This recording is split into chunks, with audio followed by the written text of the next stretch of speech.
Oke, untuk pertemuan kedua ini kita akan membahas tentang algoritma dan flowchart, ya, seperti yang tertulis di sini ya. Kemudian saya masuk ke tahapan pembuatan program.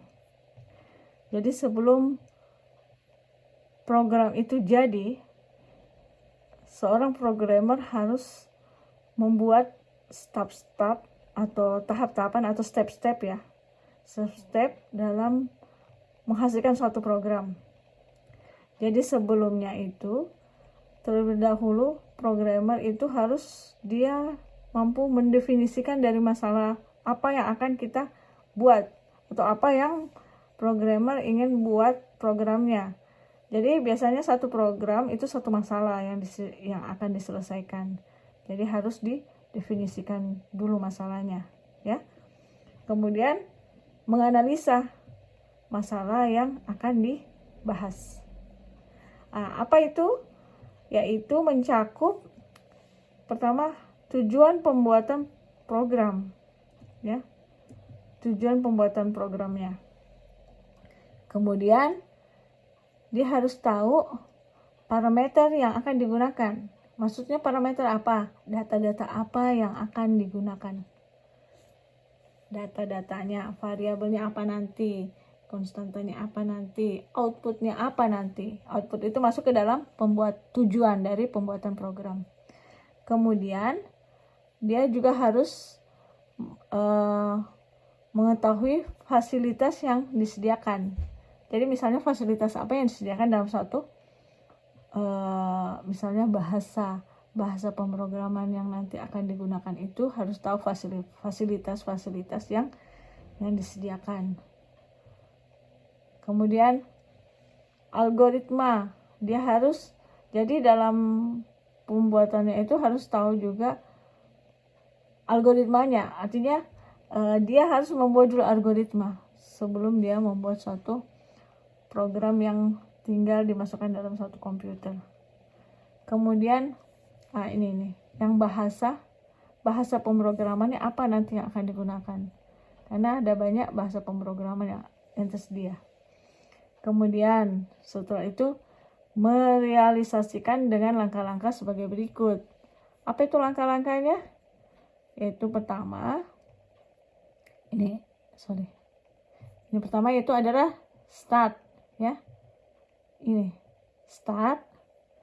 startnya itu adalah sudah tahu tujuannya, sudah tahu inputnya nanti apa, sudah tahu outputnya nanti apa. Nah, jadi dia sudah masuk di dalam tahap menuju ke algoritma. Kemudian jadi pertama adalah jadi ini adalah desain algoritmanya sama flowchartnya. Jadi sebelum sampai ke program jadi, dia sudah harus mendesain algoritmanya sama flowchart. Sekarang apa itu algoritma, apa itu flowchart? Itulah yang nanti yang kita mau pelajari di pertemuan ini. Kemudian setelah buat algoritma, kemudian buat flowchart, barulah menulis programnya. Menulis program inilah nanti harus dari bahasa yang digunakan adalah bahasa apa di sini. Seperti ini. Kemudian setelah jadi programnya, barulah dites kebenaran dari program tersebut. Karena kebenarannya itu tergantung daripada input dan formula yang kita masukkan. Seperti kalian sudah biasa dengar bahwa jika yang masuk adalah, jadi misalnya data yang kita masukkan adalah data sampah, yang biasanya keluar juga adalah data sampah. Biasanya seperti itu kan.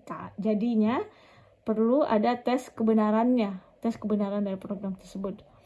Kemudian didokumentasikan, disimpan.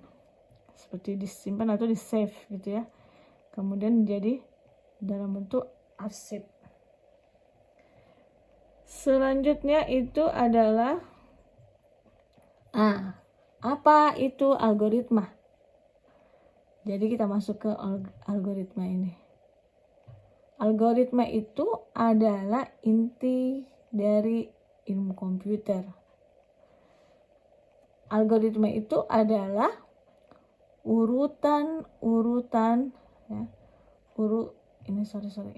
urutan-urutan dari instruksi atau langkah-langkah untuk menyelesaikan suatu masalah. Langkah-langkahnya. Kemudian jadi kalau misalnya kita mau menyelesaikan masalah, kita sudah tahu apa langkah-langkah pertama yang dilakukan, langkah kedua apa, langkah ketiga apa. Itulah dinamakan dengan algoritma.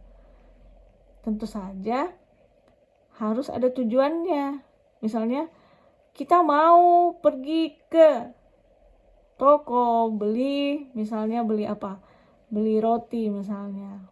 Jadi kita ada langkah menuju ke sana. Itu tujuannya membeli roti. Tetapi selama sampai ke sana untuk membeli ada langkah-langkahnya. Misalnya harus pakai baju dulu, harus pakai sepatu atau sendal, harus pegang uang, ambil uang dari dompet. Kemudian jalan melangkah berapa langkah. Kemudian ketemu sama orang penjualnya, terus dapat. Kemudian kembali. Itulah langkah-langkahnya namanya. Kurang lebih algoritma seperti itu. Nah, ada juga orang yang mengatakan bahwa algoritma itu adalah blueprint dari program, artinya suatu rencana yang sudah jadi, rencana atau inti daripada rencana kita. Jadi sebaiknya disusun sebelum membuat program. Tentu saja ya, karena kalau belum dibuat ini, jadi kalau misalnya programnya sudah jadi baru buat algoritmanya, ya percuma, karena algoritma itu digunakan untuk membuat programnya. Dari algoritma inilah orang menyusun programnya, diketik programnya. Kemudian apa itu kriteria dari suatu program? Kriterianya itu adalah apa kriteria dari suatu algoritma? Yaitu satu, dia harus ada inputnya dan ada output. Jadi kalau cuma ada proses, itu bukan algoritma. Jadi harus ada inputnya. Apa input nanti yang dimasukkan? Kemudian apa nanti outputnya yang kita harapkan dari algoritma tersebut? Kemudian sebaiknya algoritma itu efektif dan efisien. Artinya tidak bertele-tele, langsung jadi. Maksudnya satu efektif itu artinya dia cuma berapa langkah sudah bisa mendapatkan output yang kita harapkan. Ya. Kemudian caranya bagus, efektif, kemudian efisien. Jadi efisien itu sederhana, waktu yang dibutuhkan itu cepat dan tidak bertele-tele. Kemudian terstruktur. Terstruktur itu artinya tidak membuat orang jadi bingung. Jadi dia dari langkah-langkahnya itu, step-stepnya itu tidak membingungkan bagi orang lain. Karena dia rapi dalam memberikan langkah-langkah, ya, step-stepnya. Kemudian, contoh algoritma. Ini satu ya, contoh algoritma. Pertama yaitu, bisa lihat di sini. Ini adalah mengirimkan surat kepada teman. Jadi tujuannya itu adalah mengirimkan surat kepada teman, tujuan akhirnya. Jadi apa step pertamanya? Langkah pertamanya adalah tulis surat dulu pada secari kertas surat. Tulis surat dulu. Kemudian ambil sampul surat. Ya. Jadi sampulnya, maksudnya apa? Amplopnya ya. Jadi tulis surat dulu, baru ambil amplop surat. Kemudian masukkan surat ke dalam sampulnya, ke dalam amplopnya. Ya. Kemudian tutup sampul surat menggunakan perekat. Kemudian surat tutup menggunakan lem. Kemudian tulis, kalau kita ingat alamat teman, maka Ini jika, ini perhatikan, jika ingat alamat teman, maka langsung bisa tulis alamatnya pada sampul surat. Jika tidak ingat, maka harus lihat dulu buku alamatnya. Kemudian tulis alamat pada sampul surat. Ya. Kemudian setelah tulis alamat pada sampul surat, baru ditempel perangko pada surat tersebut. Kemudian setelah tempel perangko, barulah bawa surat ke kantor pos. Ini yang dinamakan dengan step-step pelaksanaan mengirim surat kepada teman, stepnya. Jadi step terakhir itu sudah sampai mengirim ya, sudah sampai mengirim. Kemudian contoh kedua itu adalah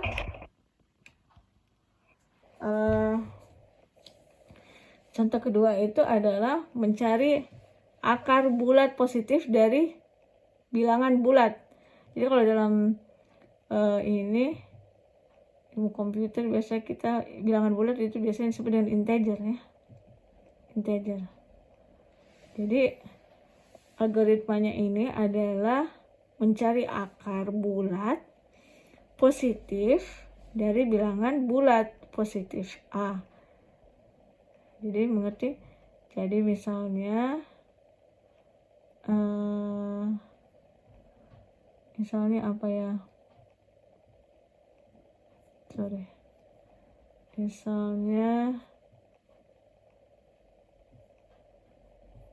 Misalnya itu adalah bilangan bulat itu misalnya ya A di sini ya, bilangan bulatnya A.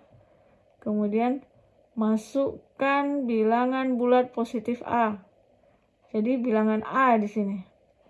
Kemudian berikan harga awal X sama dengan 1. Kemudian hitung Y sebesar X kuadrat. Jadi X-nya sama dengan 1. Kemudian persamaannya itu adalah Y sama dengan X kuadrat. Ya, X kali X ini. Jika Y sama dengan A, artinya A itu apa? A itu adalah bilangan sini. Bilangan bulat positif. Ya. Maka cetak atau print X sebagai akar dari A. Nah, kemudian selesai. Jadi ini adalah algoritma menghitung akar bulat positif. Kemudian ini kan sudah selesai. Kemudian kalau misalnya ditambah lagi, tambah nilai X dengan 1. Jadi kan tadi ini X-nya sama dengan 1. Kemudian kalau dia selesai, kemudian ada step tambah dengan 1. Ada X sama dengan 1. Kemudian ini dia dari sini, kemudian disuruh pindah dari ini, pindah ke 3. Dari 7 pindah ke 3. Mudah-mudahan kalian mengerti apa yang saya maksud di sini ya. Kemudian ini contoh algoritma ketiga. Contoh algoritma ketiga itu adalah menentukan apakah suatu bilangan merupakan bilangan ganjil atau bilangan genap. Jadi misalnya ini program adalah program menentukan bilangannya itu dia masuk kategori bilangan ganjil atau bilangan genap. Bagaimana cara melakukannya? Pertama, masukkan semua bilangan sembarang. Jadi misalnya kita nanti input sembarang bilangan. Ya. Bisa 5, bisa 4, pokoknya sembarang. Kemudian di sini bagi bilangan tersebut dengan bilangan 2. Jadi bilangan yang kita ambil tadi itu bilangan sembarang, kemudian harus dibagi dengan bilangan 2. Ini stepnya ya. Kemudian langkah ketiga itu adalah hitung sisa hasil bagi pada langkah kedua. Ya. Kemudian yang bilangan tadi itu yang sudah dibagi 2, kemudian dihitung sisa hasil baginya. Ada tidak hasil baginya setelah dibagi dengan 2? Pada langkah yang kedua, langkah kedua itu adalah membagi bilangan 2, dibagi dengan bilangan 2. Ketiga itu hitung sisa dari setelah bilangan sembarang itu dibagi dengan 2. Kemudian yang keempat itu adalah bila hasil bagi sama dengan 0, maka bilangan itu adalah bilangan genap. Tetapi bila sisa hasil bagi sama dengan 1, maka bilangan itu adalah bilangan ganjil. Ya, jadi itu. Jadi kalau misalnya dia sudah dibagi 2, kemudian hasilnya 0, maka kita definisikan nanti bahwa dia adalah bilangan genap. Kemudian kalau misalnya hasilnya sama dengan 1, maka kita katakan bahwa bilangan itu adalah bilangan ganjil. Nah, itu cara mendefinisikan. Ya, mudah-mudahan kalian mengerti. Kemudian sekarang masuk ke flowchart. Apa itu flowchart? Tadi kan algoritma.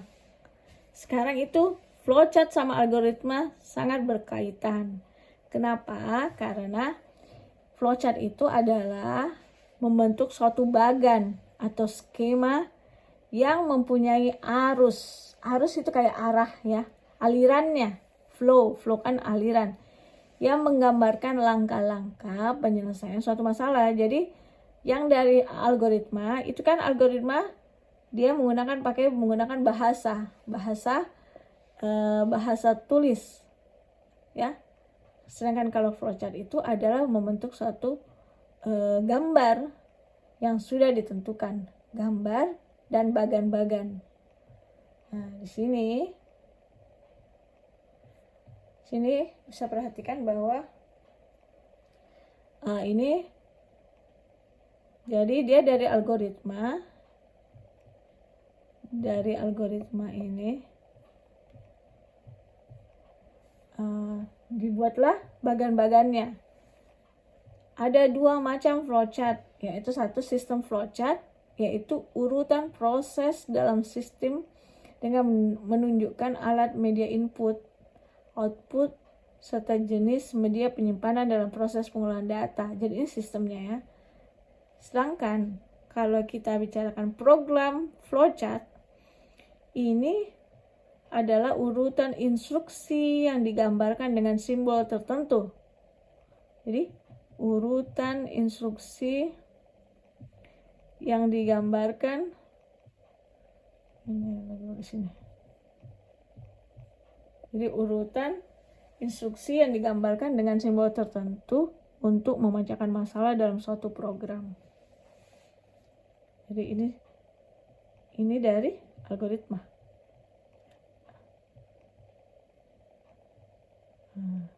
Seperti ini. Tuh ya. Ini ada juga yang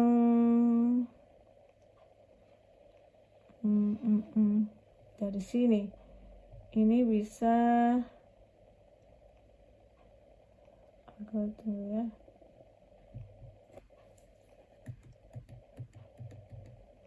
Ini simbol-simbol dalam flowchart. Simbol-simbol dalam flowchart itu adalah kalau gambarnya seperti ini ya, jadi dia itu di sininya melingkar setengah lingkaran, kemudian dia lurus. Dia itu dikatakan sebagai terminator. Terminator itu adalah simbol start, mulai atau akhir, end, untuk memulai atau mengakhiri suatu flowchart. Kemudian simbol yang kedua seperti jajaran genjeng, ini adalah simbol dari input dan simbol daripada output.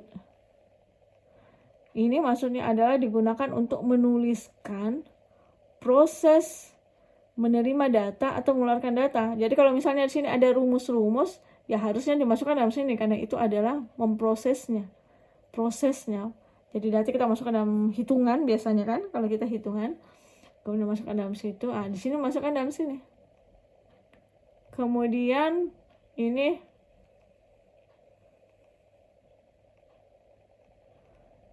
adalah proses menuliskan yang diperlukan. Jadi kalau yang tadi itu adalah input, yang menuliskan proses menerima data atau mengeluarkan data proses. Jadi ini adalah input data-data, kemudian output datanya, output hasil. Input data, output hasil di gambar jajaran genjang ini. Kemudian kalau ini ada rumus-rumusnya, proses rumus yang biasa kita kasih masuk. Ya misalnya tadi kalau misalnya hitungan menentukan apakah bilangan tersebut adalah bilangan ganjil atau bilangan genap. Di situ apa tadi rumusnya? Misalnya bilangan tersebut bisa dibagi dengan 2, ya kan? Dibagi 2. Jadi rumusnya misalnya bilangan sembarang per 2. Itu masuk di dalam proses. Kemudian pada waktu tadi itu ditanya apakah hasil baginya itu sama dengan 0 ataukah hasilnya sama dengan 1. Itu adalah syarat. Jadi dibuat syarat. Simbol daripada syarat itu dalam flowchart adalah bentuknya seperti ini. Ya. Simbolnya. Dia itu adalah keputusan. Ya, ini. Kemudian ini preparation digunakan untuk memberikan nilai awal. Jadi kalau misalnya dalam hitungan biasanya kan diberikan, tadi ada contoh itu memberikan nilai awal. Misalnya nilai X-nya itu sama dengan A atau bilangan sembarangnya itu sama dengan A, maka itu ditulis di sini. Simbol dari flowchart yang ini. Ya. Seperti ini gambarnya. Kemudian ini adalah penunjuk arahnya, tanda panah ya. Kemudian ini untuk konektor on page digunakan untuk menyatukan beberapa arrow-nya. Jadi ada beberapa tanda panah. Ini penghubung daripada beberapa tanda panah itu adalah seperti ini gambarnya. Kemudian ini kalau yang ini adalah, ini artinya konektornya ini untuk halaman yang berbeda. Jadi kalau misalnya kita gambar di buku itu dia satu halaman, tapi kenyataannya ini halamannya berbeda. Halamannya berbeda. Ya. Ini simbol artinya waktu kita buat flowchart kita harus kasih tahu bahwa ini sebenarnya halaman sambungannya itu untuk halaman yang berbeda, bukan untuk halaman yang sama. Kemudian yang ini digunakan untuk menampilkan data ke monitor. Ini maksudnya data ya, display untuk data ke monitor.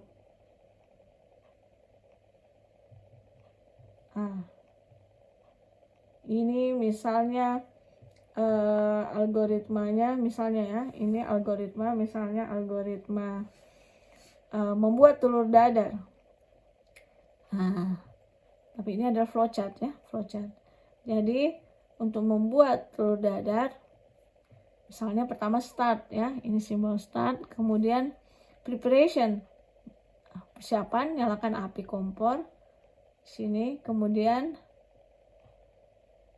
sini tuangkan minyak ke wajan. Jadi ini kayak prosesnya, ini yang proses, ini yang input ya, ini input, kemudian ini yang prosesnya. Inputnya tadi apa? Minyak, telur, terus garam. Ini ada input datanya. Kemudian prosesnya itu baru dicampur-campurnya. Setelah itu jadi aduk campur telur tambah garam, kemudian tuangkan adonan telur dan garam ke dalam wajan, kemudian masak telur hingga matang. Ini prosesnya. Kemudian selesai hasilnya. Jadi ini selesai seperti ini.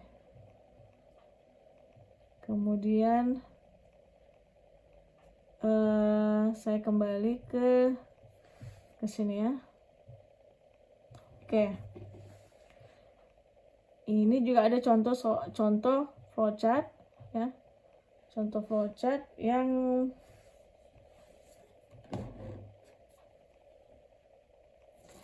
ini ya. Contoh flowchart di mana ini startnya, kemudian preparationnya print judul, artinya tulis judul ya. Muncul nanti di layarnya adalah judul. Kemudian read, baca. Kemudian dia adalah kondisi, persyaratan. Kemudian dia adalah persyaratan lagi. Kemudian kalau misalnya setelah dibaca data, kemudian ada persyaratan bahwanya filenya sudah berakhir, misalnya akhir file. Ya, kalau dia sudah berakhir ya, maka dia berhenti. Kemudian kalau dia ternyata belum berakhir, maka dia artinya kondisinya tidak, dia akan turun ke kode P ini. Kode P ini kalau dia betul adalah kode P, maka dia langsung tulis print nama, alamat, kemudian dia perempuan. Kalau tidak, maka dia turun ke bawah sini untuk masuk kembali memberikan data, membaca data, read ya.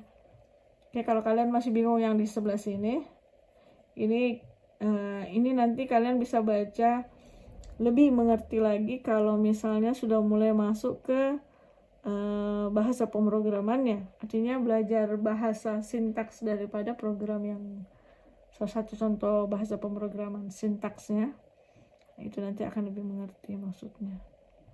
Kemudian ini simbol-simbolnya ya, tadi sudah kan ya, flow direction symbol, processing symbol, input output symbol, tadi sudah ada kan, yang mana simbol proses, yang mana simbol input output, yang ada tadi di atas. Kemudian ya ini ya, tadi sudah ya.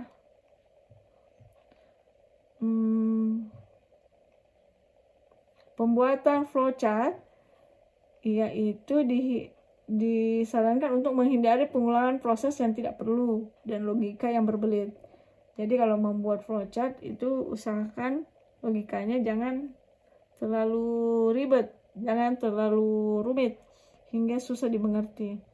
Usahakan membuat proses yang singkat dan gampang dimengerti.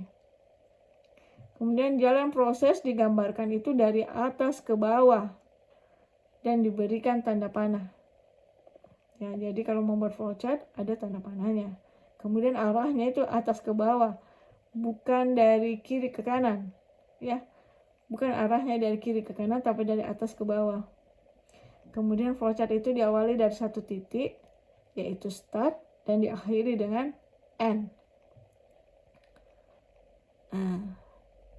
Tadi itu kan sudah ada contoh, salah satunya adalah membuat telur dadar. Kalau yang ini, kalau orang pergi ke misalnya salah satu rumah makan fast food, mau pesan burger. Jadi dia pertama, awal yang jadi start itu adalah dia dekati counternya dulu. Kemudian dia kasih masuk inputnya adalah order burger. Kemudian selanjutnya dia masuk ke langkah persyaratan, yaitu setelah order burger dia ditanya lagi mau french fries-nya. Nah, kalau misalnya ya, baru order french fries. Tapi kalau tidak, langsung ke pertanyaan berikutnya, mau minum? Nah, kalau misalnya ya, maka order minuman. Tapi kalau tidak, langsung dia selesai, yaitu pay cashier, bayar kasirnya. Ini salah satu contoh flowchart-nya. Kemudian ini salah satu contoh lagi. Misalnya ya, Kalau ini contoh flowchart yang satu ini adalah ini start, kemudian masukkan input bilangan apa saja, kemudian hitung sisa bagi antara bilangan dengan 2 itu tadi. Jadi apa ini flowchart apa? Flowchart menentukan bilangan ganjil atau genap. Kemudian hasil sampai sini. Tapi karena kertasnya kependekan, maka dia pindah ke sebelah. Tetapi ini artinya ada koneksinya. Bersambung sebenarnya. Jadi harusnya ini langsung ke sini ya. Tapi dia menggunakan simbol seperti ini.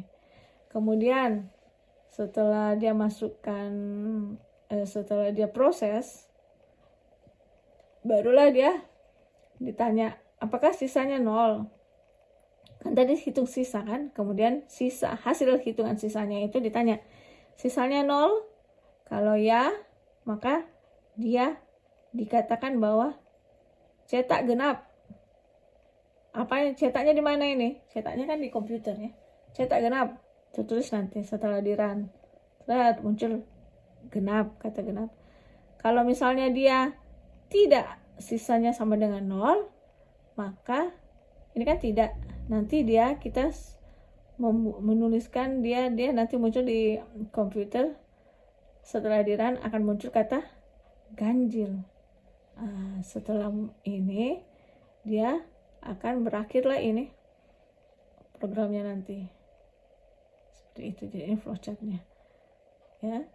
Kemudian sekarang ini adalah latihan soalnya.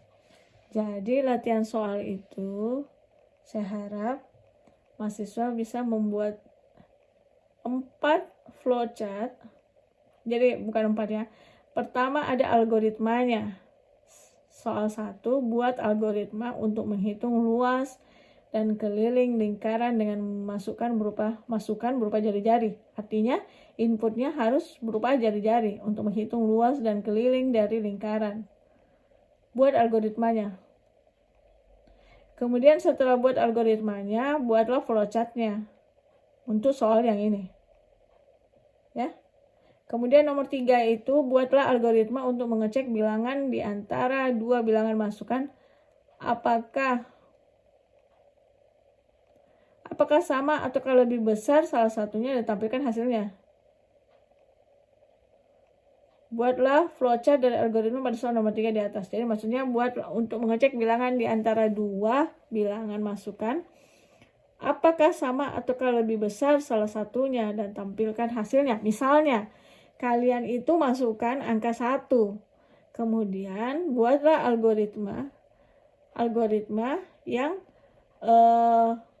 memproses yang akhirnya memberikan hasil bahwa masukan yang kalau kita masukkan 1 nanti itu dia adalah bilangannya lebih kecil daripada 2 ya.